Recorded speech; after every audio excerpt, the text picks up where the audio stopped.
In the forest lived a small, beautiful but sad sparrow named Tumi. The colors of happiness in her life had faded a while ago when her beloved husband passed away in an accident. Tuni had become a widow, and the responsibility for her little chicks had fallen on her shoulders. According to the customs of the forest, a widowed bird was often left alone. In the beginning, Tuni didn't know how she would feed her children. Every morning, she would anxiously wonder, what should I do? Her chicks Chinu and Meenu would come close with their small feet. Mama, we are hungry. Rana would look at them lovingly and say, Your mama will surely find a way. She would comfort them, but her heart was sinking inside.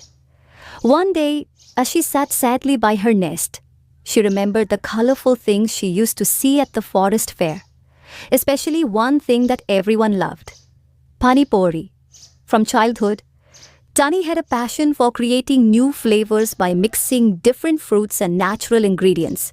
She thought, Why don't I start a business selling pani puri? Everyone loves pani puri and I love cooking, so I can do it. as soon as this idea came to her, a new hope blossomed in Ranu's heart. When she set up her small cart, the other birds and animals of the forest were initially surprised. But when someone bravely tasted Ranu's pani puri for the first time, they couldn't help but praise it.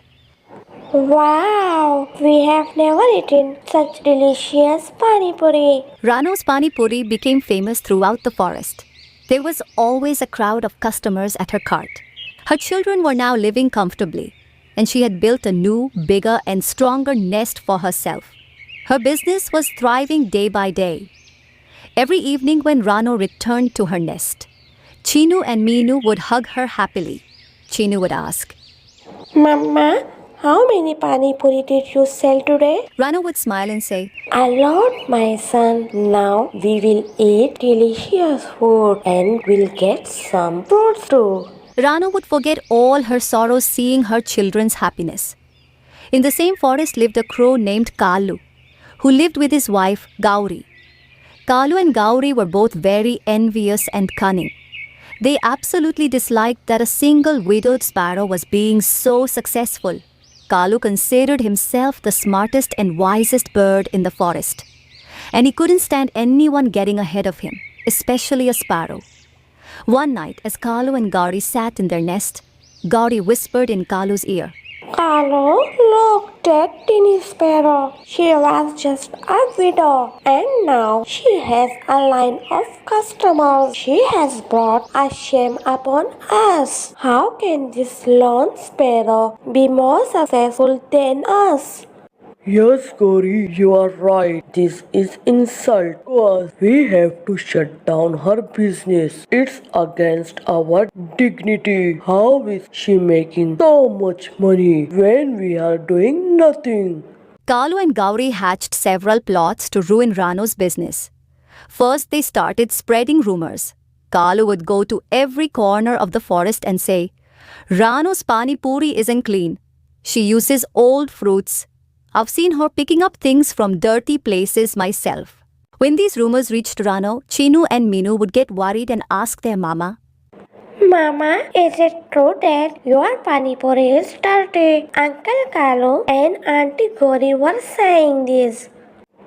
No, my children, it's a lie. Gauri and Kalu are jealous because Allah has given us success. Don't you worry, our business is honest and clean. With God's help, no one can harm us. She trusted in her hard work and cleanliness. And her customers had also seen her integrity. Whoever tasted it once would surely come back for more. The customers themselves had seen how hard and cleanly Tani worked.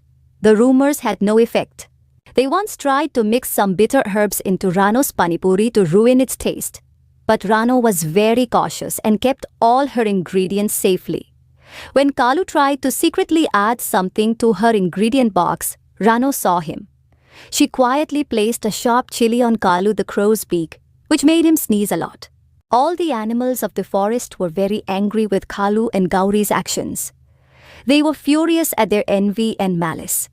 The forest council decided that Kalu and Gauri should be banished from the forest for some time, so they could realize their mistakes. Despite all his schemes, Kalu the crow failed. His envy gave him nothing but brought his own honor to dust. On the other hand, Ranu the sparrow succeeded due to her hard work, honesty, and good intentions. She not only brightened her children's future, but also created a separate identity for herself in the forest.